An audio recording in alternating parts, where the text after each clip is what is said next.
चलिए नाज़रीन, बात करते हैं साइबर क्राइम इन्वेस्टिगेशन यूनिट डोडा का। और एक बड़ी कामयाबी हाथ लगी है साइबर क्राइम इन्वेस्टिगेशन यूनिट डोडा को। और जो ऑनलाइन डिफ्रॉड के जो मामला हैं लगातार वो सामने आते रहते हैं, और इसके अंदर कई लोगों को जो है लूटा जाता है। और इस अमाउंट को रिकवर किया गया है cyber crime investigation unit Jammu Kashmir police का।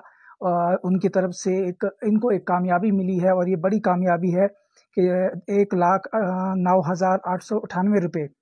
जो है वो रिकवर किए गए हैं। आपको बताते चले cyber crime investigation unit police Doda का। तो ये एक बड़ी खबर है कि डोडा पुलिस की जानिब से साइबर क्राइम जैसे मामला जो सामने आते हैं उसके अंदर जिन लोगों के पैसे लूटे जाते हैं या फिर साइबर क्राइम जैसे क्राइम कमिट किए जाते हैं, और उसके अंदर जो अमाउंट डिफ्रॉड किया जाता है उस अमाउंट को रिकवर किया गया है। और एक बड़ी खबर जो आ रही है cyber crime investigation unit Jammu Kashmir police Doda का कि एक बड़ी कामयाबी हाथ लगी है। और जो तफसीलात सामने आई हैं कि इस जुलाई के महीने के अंदर ही 1,09,898 रुपये जो है रिकवर किए गए हैं। और साथ में आपको बताते चले कि जो पुलिस है cyber crime investigation unit Jammu Kashmir police का एक यूनिट है जो साइबर क्राइम जैसे मामलात पर जो मुस्तैदी से नज़र बनाए रखता है। और इस मामले के अंदर अगर बात की जाए तो कुछ कंप्लेंट्स मौसूल होती हैं, यानी कि कुछ कंप्लेंट्स पुलिस को मौसूल होती हैं जिसके अंदर कुछ रिहायशी हैं जो कि ज़्यादातर बात की जाए तो डोडा की ही रिहायशी हैं। और उनकी तरफ से कंप्लेंट मौसूल होती है कि उनके अंदर जो ऑनलाइन फ्रॉड मामले हैं उसके अंदर उनके जो पैसे हैं वो लूटे गए हैं। और उसके बाद साइबर क्राइम इन्वेस्टिगेशन यूनिट की जानिब से कार्रवाई का आगाज़ किया जाता है, यानी कि कार्रवाई शुरू की जाती है और इन मामलात को पेचीदगी से देखा जाता है। और जिसके बाद पुलिस की जानिब से कार्रवाई की गई। और जुलाई के महीने के अंदर सिर्फ अगर बात की जाए तो 1,09,898 रुपये जो है वो रिकवर किए हैं पुलिस की जानिब से, यानी कि साइबर क्राइम इन्वेस्टिगेशन यूनिट डोडा का उसकी तरफ से ये जो अमाउंट है ये रिकवर किया गया है। आपको बताते चले अगर जो कुल मामलात के अंदर अगर बात की जाए तो उसके अंदर जो साइबर क्राइम इन्वेस्टिगेशन यूनिट की जानिब से अब तक अगर बात की जाए जो कि 7 फरवरी 2024 को एस्टैब्लिश किया गया था, और जो ये सब मामलात जो है वो साइबर क्राइम के रिलेटेड हैं जिसके अंदर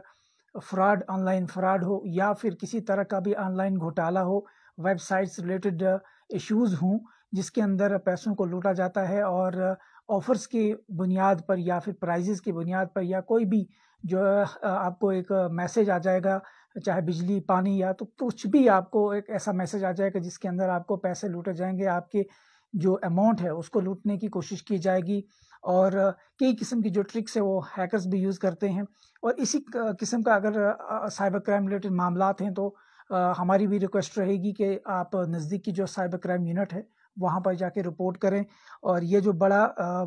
खास करके अगर बात की जाए तो डोडा के अंदर तो साइबर क्राइम इन्वेस्टिगेशन यूनिट डोडा की जानिब से 1,09,898 रुपये जो है रिकवर किए हैं ऑनलाइन फ्रॉड मामला के अंदर। और आपको बताएं कि 7 फरवरी 2024 को ये जो है एस्टैब्लिश किया गया डोडा में। और साइबर क्राइम जैसे मामलात जो हैं लगातार जो सामने आ रहे हैं, और इन मामलात पर साइबर क्राइम की जो टीम है वो लगातार मुस्तैदी से नज़र बनाए रखती है। और जैसे ही कोई कंप्लेंट मौसूल होती है तो उन्हीं कंप्लेंट्स के चलते फिर इन पर एक्शन किया जाता है, यानी कि इन पर कार्रवाई का आगाज़ किया जाता है और इन अमाउंट्स को रिकवर किया जाता है। आपको बताएं कि ये जो मामले हैं ये डोडा से ही कुछ रिहायशी हैं उनके कंप्लेंट्स आती है, यानी कि अगर बात की जाए तो 6 लोगों की जो तफसीलात सामने आई हैं पुलिस की जानिब से स्टेटमेंट जारी किया गया है उसके मुताबिक 6 लोगों की जो कंप्लेंट मौसूल हुई और जिसके बाद साइबर क्राइम इन्वेस्टिगेशन यूनिट डोडा का उसकी तरफ से कार्रवाई का आगाज़ किया गया। और जो तफसीलात सामने आई हैं 1,09,898 रुपये जो है रिकवर किए गए हैं इस जुलाई महीने के अंदर। और अगर बात की जाए अब तक की बात की जाए जब से ये क्राइम जो cyber crime investigation unit establish हुआ है वो तब से लेकर अब तक अगर बात की जाए तो 24,47,453 रुपये यानी अभी तक जो है वो रिकवर किए गए हैं। एक बहुत बड़ा अमाउंट है, 24,47,453 रुपये अब तक रिकवर हो चुके हैं इन ऑनलाइन घोटालों के अंदर, जहां पर किस्म किस्म की ट्रिक्स के ज़रिए से, चाहे वो बिजली कनेक्शन की बात की जाए कि आपका बिजली कनेक्शन कटने वाला है, पानी के कनेक्शन की बात की जाए, आपके मोबाइल की बात की जाए, या फिर आपको केवाईसी के बारे में जो लगातार आपको अपडेट्स मिलती हैं। और इस तरह की अपडेट्स मिलती हैं कि जो उन नंबरात से होती हैं जो अनरजिस्टर्ड होती हैं, या फिर इंटरनेट कॉल्स के ज़रिए से आपको آفرز کی جاتی ہیں، پرائزز کی آفرز کی جاتی ہیں، کئی جو ہے ٹرکس جو ہے سامنے آتی ہیں، اور جس پر ہیکرز جو ہیں یا پھر جو اسکیمرز ہوتے ہیں وہ بڑا اسکیم کر لیتے ہیں اور لوگوں کو وہ اس جال میں پھنساتے ہیں، جس کے بعد ان کا اماؤنٹ یعنی کہ ان کے بینک سے وہ جو اماؤنٹ ہے وہ نکل جاتا ہے، یعنی کہ اماؤنٹ کو لوٹا جاتا ہے۔ اور یہ بڑی خبر آ رہی ہے، cyber crime investigation unit doda کی جانب سے ایک بڑی کامیابی ہاتھ لگی ہے، اور 1,09,898 روپے جو ہے وہ آن لائن یہ جو معاملات ہیں سائبر کرائم کے ریلیٹڈ، ان معاملات میں ریکوری ہوئی ہے اس جولائی کے مہینے کے اندر۔ اور اگر کل بات کی جائے تو 24,47,453 روپے جو ہے اب تک، جب سے یہ اسٹیبلش ہوا ہے 2 فروری 2024 سے یہ اسٹیبلش ہوا، 7 فروری سے اسٹیبلش ہوا ہے، تب سے لے کر اب تک 24 لاکھ سے زائد اماؤنٹ جو ہے وہ ریکور کیا گیا ہے ڈوڈا پولیس کی جانب سے۔